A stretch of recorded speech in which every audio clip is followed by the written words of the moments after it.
మహా ఐదవ కథ చెప్తున్నారు సూతముల వారు. పూర్వం మగధ దేశాన్ని తుంగధ్వజుడు అనే గొప్ప మహారాజు పరిపాలిస్తూ ఉన్నాడు. ఆ మహారాజుకు అష్టైశ్వర్యాలు, భోగభాగ్యాలు, సుఖ సంపదలు అన్నీ ఉన్నాయి. ఆయన తన రాజ్యంతో పాటు ఎన్నో సామంత రాజ్యాన్ని పరిపాలిస్తూ ఉన్నాడు. ఆయనకు 100 మంది కొడుకులు. అందరూ కూడా ఇంతటి గొప్ప మహారాజు ఎక్కడా లేడని చెప్పేసి పొడేసరికి ఆ రాజుకు ఎక్కడ లేని గర్వం వచ్చేసింది. నా అంత గొప్పవాడు ఈ ప్రపంచంలో ఎక్కడా లేడని చెప్పేసి గర్వంతో విర్రవీగుతున్నాడు ఆ తుంగధ్వజుడు. ఈ విధంగా కొన్ని రోజులు గడిచిన తర్వాత అనుకోకుండా ఆయన రాజ్యంలోని ప్రజలందరూ కూడా రక్షించండి, కాపాడండి చెప్పి పెద్ద పెద్దగా కేకలు వేస్తూ అరుస్తూ రాజమందిరానికి భవనానికి చేరుకొని అరుస్తూ ఉన్నారు. రాజు తుంగధ్వజుడు ఉలిక్కిపడి లేచి, అయ్యో ఏమైందో, ఏమో కష్టం వచ్చిందో ప్రజలకు అని చెప్పి పరిగెత్తుకుంటూ వచ్చి, ప్రజలారా ఏమైంది, అసలు ఎందుకు ఇలా అరుస్తున్నా అని చెప్పి అడిగినట్టు వాడినాడు. మహారాజా పక్కనే ఉన్నటువంటి అరణ్యం నుంచి, అడవి నుంచి క్రూర మృగాలు వచ్చి, అడవి జంతువులు వచ్చి మా పాడి పంటల్ని, మా పశువుల్ని, మా పిల్లల్ని, మమ్మల్ని సర్వనాశం చేస్తూ ఉన్నాయి. వాటి బారి నుంచి మమ్మల్ని కాపాడండి, రక్షించండి అని చెప్పి వేడుకున్నారు. రాజు యొక్క తక్షణ కర్తవ్యం ప్రజల యొక్క ధన మాన ప్రాణాలను సంరక్షించడం. అభయం ఇచ్చినాడు. ఏం భయపడకండి, తప్పకుండా మృగాలన్నీ కూడా సంహరిస్తాను, మీకు ఏం భయం లేదు, ఇక వెళ్ళండి మీ ఇంట్లోకి అని చెప్పేసి రాజుపై నమ్మకం వచ్చి వారందరూ కూడా తిరిగి వాళ్ళ ఇళ్ల దగ్గరికి వెళ్ళిపోయినారు. ఇలా 1 రోజు, 2 రోజు, 3వ రోజు గడిచింది. ఆ రోజు కార్తీక పౌర్ణమి. మహారాజు తుంగధ్వజుడు ఉదయాన్నే లేచి బట్టలు పిలిపించి, ఈ రోజు మనం అడవికి వెళ్లి దొరికిన మృగాన్ని సంహరిద్దాము అని చెప్పేసి నిర్ణయం తీసుకుని ఒక రథాన్ని సిద్ధం చేసుకుని, ఆ రథం నిండా కత్తులు, బాణాలు, బల్యాలు అన్ని కూడా పెట్టుకుని, మంది బాణబలాన్ని పెట్టుకుని, బట్టలు పెట్టుకుని అడవికి బయలుదేరినాడు తుంగధ్వజుడు. దొరికిన మృగాలలో సంహరిస్తూ ముందుకు సాగుతున్నాడు. ఉదయం నుంచి మధ్యాహ్నమైంది, మధ్యాహ్నం సాయంకాలమైంది, కొన్ని 100 మృగాల్ని, క్రూర జంతువుని చంపేసినాడు. కానీ ఆ రోజు కార్తీక పౌర్ణమి కావడం చేత రాత్రి కావడం లేదు. ఇంతకు చక్కటి పండు వెన్నెల, అడవంతా కూడా బాగా అలసిపోయినాడు. బట్టలు పిలిపించుకొని, ఈ రోజుకి చాలు, మళ్ళీ మరుసటి దినం వచ్చి ఈ జంతువులన్నీ కూడా సంహరిస్తాము, నేను కాసేపు విశ్రాంతి తీసుకుంటానని చెప్పేసి ఒక మర్రి కింద కూర్చొని నిద్రపోతూ ఉన్నాడు ఆ మహారాజు. అయితే ఆ రోజు కార్తీక పౌర్ణమి కావడం చేత అదే అడవిలో నివసిస్తున్నటువంటి గొర్రెల కాపర్లు చక్కగా వారి గుడిసెల దగ్గర శ్రీ సత్యనారాయణ స్వామి వ్రతాన్ని ఆచరించి తీర్థ ప్రసాదాలు తీసుకునే సమయానికి ఎవరో చెప్పినాను, మన అడవికి రాజుగారు వచ్చినారు. రాజు అంటే మన దేశానికే తండ్రి లాంటి వాడు కాబట్టి, మనందరికీ కూడా తండ్రి లాంటి వాడే కాబట్టి మనము గౌరవించాల్సిన బాధ్యత మనదని చెప్పి ఎంతో చిన్న వాళ్ళైనా, అడవిలో జీవించే వాళ్ళైనా కానీ ఎంతో సంస్కారంతో ఆ తీర్థ ప్రసాదాలను తీసుకొని రాజు దగ్గరికి పోయినారు. రాజు నిద్రపోతూ ఉన్నాడు. నిద్రాభంగం చేస్తే తిడతాడు. భయంతో ఆ తీర్థ ప్రసాదాలు ఆయన తన దగ్గర ఉంచి మిగతా వాళ్ళందరూ కూడా తీర్థ ప్రసాదాలు ఇచ్చి తిరిగి వాళ్ళ గుడిసెల దగ్గరికి వెళ్ళిపోయినారు.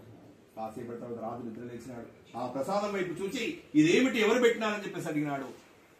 మహాప్రభు, ఇది గొర్రెల కాపులు సత్యనారాయణ స్వామి వ్రతం చేసుకుని ఆ ప్రసాదం తెచ్చిచ్చినారు ప్రభు అని చెప్పేసరికి ఆ మహారాజు ఆ సత్యనారాయణ స్వామి యొక్క ప్రసాదం అని మర్చిపోయి, గొర్రెల కాపులు ఇచ్చిన ప్రసాదం తింటానని చెప్పి గర్వంతో కనీసం అంత పవిత్రమైన సత్యనారాయణ స్వామి యొక్క ప్రసాదాన్ని చేతివేసి కూడా ముట్టకుండా తిరిగి రాజ్యానికి బయలుదేరినాడు.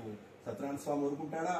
అరే, నువ్వు రాజు అయితే ఎవడికి, నాకు అందరూ సమానమే, వాడు ఎంత పెద్దవాడు గాని ఎంత చిన్నవాడు గాని అందరూ ఒకటే, అలాంటి నా తీర్థ ప్రసాదం తిరస్కరిస్తావా, నీకు తగిన గుణపాఠం చెప్పాల్సిందే అని నిర్ణయం తీసుకుని భగవంతుడు ఈ రాజు తిరిగి రాజ్యానికి బయలుదేరుతూ ఉంటే మార్గ మధ్యలోనే అతని రథం యొక్క చక్రాలు విరిగిపోయి గుర్రాలు చెల్లాచెదరైపోయి రథం నుంచి ఎగిరి కింద పడి నానా దెబ్బలు జరిగి రోధిస్తూ ఉన్నాడు. ఎందుకు ఇలా జరిగిందని భయభ్రాంతులకు లోనైపోయినాడు. అయ్యో, ఉన్నట్టు నాకు ఎందుకు ఇలా సంభవించింది అని చెప్పేసి భయపడుతూ మళ్ళీ ముందుకు వెళ్తూ ఉన్నాడు.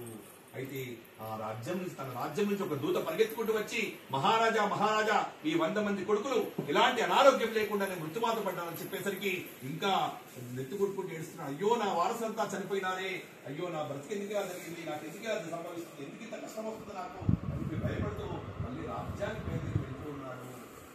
రాజ్యానికి సమీపంలో చేరిపోయేసరికి రాజ్యంలోని పెద్ద పెద్ద భవనాలు, భవంతులు అన్ని కూడా కూలిపోతూ ఉన్నాయి. కళ్ళ ముందు చూస్తూ ఉండగానే ఒక తుఫాను వస్తే, అదృష్టి వస్తే ఎట్లయితే సర్వనాశనం అయిపోతుందో రాజ్యం అంతా సర్వనాశనం అయిపోయింది.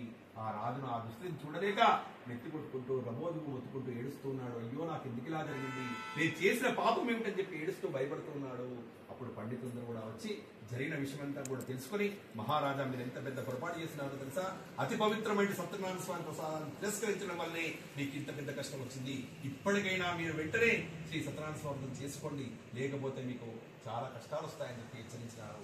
రాజు వెంటనే చెంపలు వేసుకొని, అయ్యో నేను ఎంత పెద్ద పొరపాటు చేసినానని చెప్పేసి వెంటనే వ్రతం చేసుకుంటాను సంకల్పం చేసుకుని భార్యను వెంబడి పెట్టుకొని ఎక్కడైతే తీర్థ ప్రసాదం నిర్లక్ష్యం చేసినాడో మళ్ళా అదే అడిగి వెళ్ళి గొర్రెల కాపల గుడిసెల మధ్యలోనే మంటపం వేసుకుని గొర్రెల కాపలందరూ కూడా పక్కన కూర్చోబెట్టుకుని చక్కగా ఒక బ్రాహ్మణం చేత సత్యనారాయణ వ్రతాన్ని ఆచరించి 5 కథలు వెళ్ళి తీర్థ ప్రసాదాలు స్వీకరించి సాష్టాంగ నమస్కారం చేసి స్వామి నేను చేసిన అతిపెద్ద పొరపాటు క్షమించి నా 100 మంది కొడుకులను నా రాజ్యాన్ని ప్రజలను అందరినీ సుభిక్షం చేయి తండ్రి అని చెప్పేసి మనసా వాచ కర్మణ వేడుకున్నాడు. అప్పుడు ఆ సత్యనారాయణ స్వామి రాజుని మొరను ఆలకించి తిరిగి ఆ రాజుకు 100 మంది కొడుకులను రాజ్యాన్ని ప్రజలను అందరూ కూడా సుభిక్షం చేసినాడు. అప్పటి నుంచి సత్యనారాయణ స్వామి యొక్క మహిమ తెలుసుకున్నటువంటి ఆ తుంగధ్వజుడు క్రమం తప్పకుండా ప్రతి సంవత్సరము ప్రతి శుభకార్యాల్లో ఈ వ్రతాన్ని ఆచరిస్తూ యుద్ధానికి బయలుదేరే ముందు కూడా ఈ వ్రతం చేసుకుని అఖండ విజయాన్ని పొందుతూ సత్యనారాయణ స్వామి యొక్క పరిపూర్ణ అనుగ్రహాన్ని పొంది చివరికి సత్యలోకం చేరుకున్నాడు. ఈ విధంగా ఈ 5 కథల్లోని పుణ్య దంపతులు ఎంత శుభఫలితాన్ని పొందినారంటే ఆ సత్యదేవుని యొక్క అనుగ్రహం చేత సర్వ శుభాలను పొంది ఆయురారోగ్య అష్టైశ్వర్యాలు పొందినటువంటి వారైనారు. అదేవిధంగా ఈ కార్తీక మాస మంగళవారం రోజు చక్కగా ఈ యొక్క నరసింహులు విజయలక్ష్మి దంపతులు వారి స్వగృహంలో ఈ సత్యనారాయణ స్వామి వ్రతం ఆచరించినారు. కాబట్టి ఆ 5 దంపతులకు ఎంత శుభవంతాన్ని ఆ సత్యదేవుడు ఇచ్చినాడో అంతటి 4 రెట్లు శుభవంతాన్ని మీకు కూడా ఇచ్చి మీకు ఆయురారోగ్య అష్టైశ్వర్యాలు మనోభీష్టాలు నెరవేర్చి మీరు అనుకున్న కార్యాలన్నీ కూడా విజయవంతంగా పూర్తయి ఆ సత్యనారాయణ స్వామి యొక్క పరిపూర్ణ అనుగ్రహం కలుగుతుంది. ఎవరైతే ఈ కథలన్నీ కూడా శ్రద్ధగా విన్నారో, ఎవరైతే ఈ వ్రతాన్ని చూసినారో, ఎవరైతే తీర్థ ప్రసాదాలు తీసుకోబోతున్నారో వారందరికీ కూడా ఎలాంటి కష్టాలను దూరమవుతాయి, ఎలాంటి బాధలను తొలగిపోతాయి. ఆ సత్యనారాయణ స్వామి అనుగ్రహం చేత ఆయురారోగ్య అష్టైశ్వర్య భోగభాగ్యాలు కలుగుతాయనేది సత్యము సత్యము సత్యము. జై బోలో సత్యనారాయణ స్వామికి జై. పంచమోధ్యాయ సమాప్తః.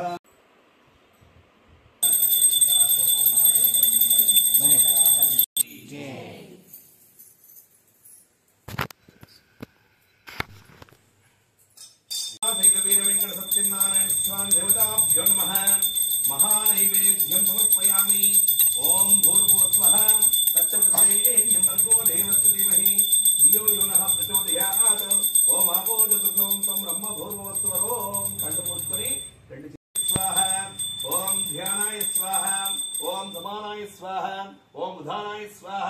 ఓం బ్రహ్మణ్యే స్వాహ. అమృతమస్తు ప్రాణోహమస్తు. అమృత మహానైవేద్యం సమర్పయామి. శ్రీ సత్యనారాయణ స్వామి దేవతా ప్రీత్యర్థం మహానైవేద్యం సమర్పయామి. మంగళం సత్యనారాయణ స్వామికి దే శుభమంగళం. జయ మంగళం నిత్యమంగళం. తిరునామముతో చిరునగవుతో, తిరునామముతో చిరునగవుతో, హార కిరీట కేయూర ఘనభూషణములతో, శంఖ చక్ర గద అభయ హస్తములతో, తేజరిల్లు స్వామికి శుభమంగళం. నారాయణునకు ఇదే జయమంగళం. సత్యనారాయణ స్వామికి ఇదే శుభమంగళం. భారతులీరమ్మ శ్రీ సత్యనారాయణుని సేవకురారమ్మ. మనసారా స్వామిని కొలిచి హారతులీరమ్మ. నోచిన వారికి నోచిన ఫలము, చూసిన వారికి చూసిన ఫలము. శ్రీ సత్యనారాయణుని సేవకురారమ్మ. మనసారా స్వామిని కొలిచి హారతులీరమ్మ.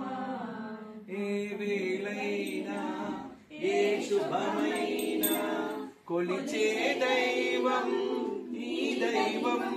అన్నవరంలో వెలిసిన దైవం, ప్రతి ఇంటికి దైవం.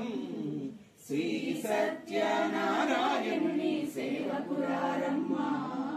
మనసారా స్వామిని కొలిచి హారతులీరమ్మ. కుంకుమోపేత చందనాను చర్చితాయ హార కటక శోభితాయ భూరి మంగళం. విమల రూపాయ వివిధ వేదాంత వేద్యాయ సుజన చిత్త కామిదాయ శుభమంగళం. రామదాస ముద్ర హృదయ తామర శ్రీవాసాయ స్వామి భద్రగిరివరాయ సర్వమంగళం. మంగళకర్పూర నీరాజనం సమర్పయామి. నీరాజనానంతరం శుద్ధాచమనీయం సమర్పయామి.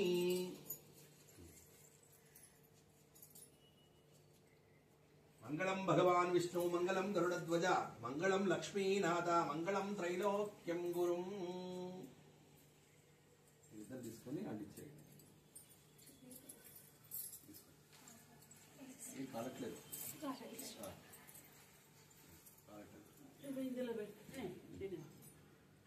అక్షంతలు పట్టుకోండి.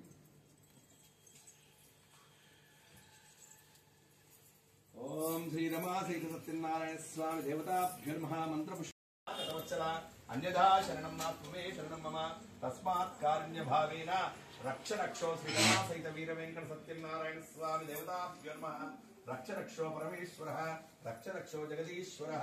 వీడి మంత్రహీనం క్రియాహీనం భక్తిహీనం జనార్దన యత్పూజితం మయా దేవ పరిపూర్ణం సదస్సుతే కాయేన వాచ మనసేంద్రియర్వా బుద్ధ్యాత్మనా వా ప్రకృతే స్వభావ కరోమి యజ్ఞ సకలం పరస్మై నారాయణాయేతి సమర్పయామి శ్రీమన్నారాయణాయేతి సమర్పయామి. సర్వం శ్రీకృష్ణార్పితమస్తు. సర్వే జనా సుఖినో భవంతు. సర్వ సన్మంగళాని భవంతు. లోకా సమస్తా సుఖినో భ్రువంతో భ్రువంతు. ఇది శ్రీ రమా సహిత వీర వెంకట సత్యనారాయణ వ్రత ఫల సిద్ధ్యర్థం సమస్త ఉపచారిక పూజాంచ కరిష్యే. చిత్రం చాదయామి, చామరం భీజయామి, నృత్యం దర్శయామి, ఆందోళన ఢౌలయామి, సర్వోపచార పూజాన్ సమర్పయామి. ఫల సిద్ధిరస్తు. వ్రత ఫల సిద్ధిరస్తు. సర్వసన్మంగళాని భవంతో భవంతు. సత్యదేవానుగ్రహ కటాక్ష ఫల సిద్ధిరస్తు.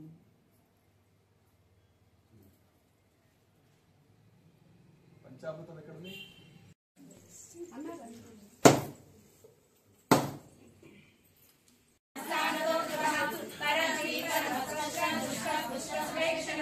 రామో విరామో విరజో మార్గో నేయో నయో నయః వీరశక్తి మహాంశేషో ధర్మో ధర్మ విదుత్తమః వైకుంఠ పురుష ప్రాణ ప్రాణద ప్రణవప్రదుః హిరణ్యగర్భో శత్రుఘ్నో వ్యాప్తో వాయునలోక్షణః ఋతు సుదర్శన కాల పరమేశీ పరిగ్రహ ఉగ్ర సంవత్సరో దక్షో విశ్రామో విశ్వదక్షిణః నిస్తారస్తావరస్తాలు ప్రమాణ బీజమవ్యయం అర్థో నర్థో మహాకోశో మహాభోగో మహాజనః అనైలీన సవిశో భూధర్మయుక్తో రామసవీనః చైతైజో మహేజస ప్రచసంసరాకలి.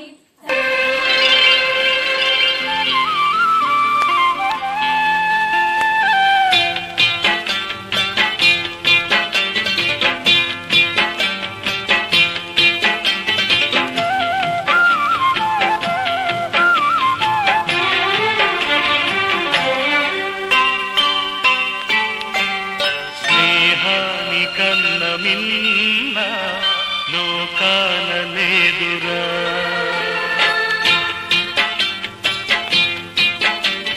స్నేహాని కన్న మిన్న లోకాన లేదురా కడదాక నీడలాగా నిన్ను వీడిపోదురా నీ గుండెలో పూచేటిది శ్వాసగా నిలిచేటిది ఈ స్నేహం ఒకటేనురా స్నేహాని కన్న విన్న లోకాన లే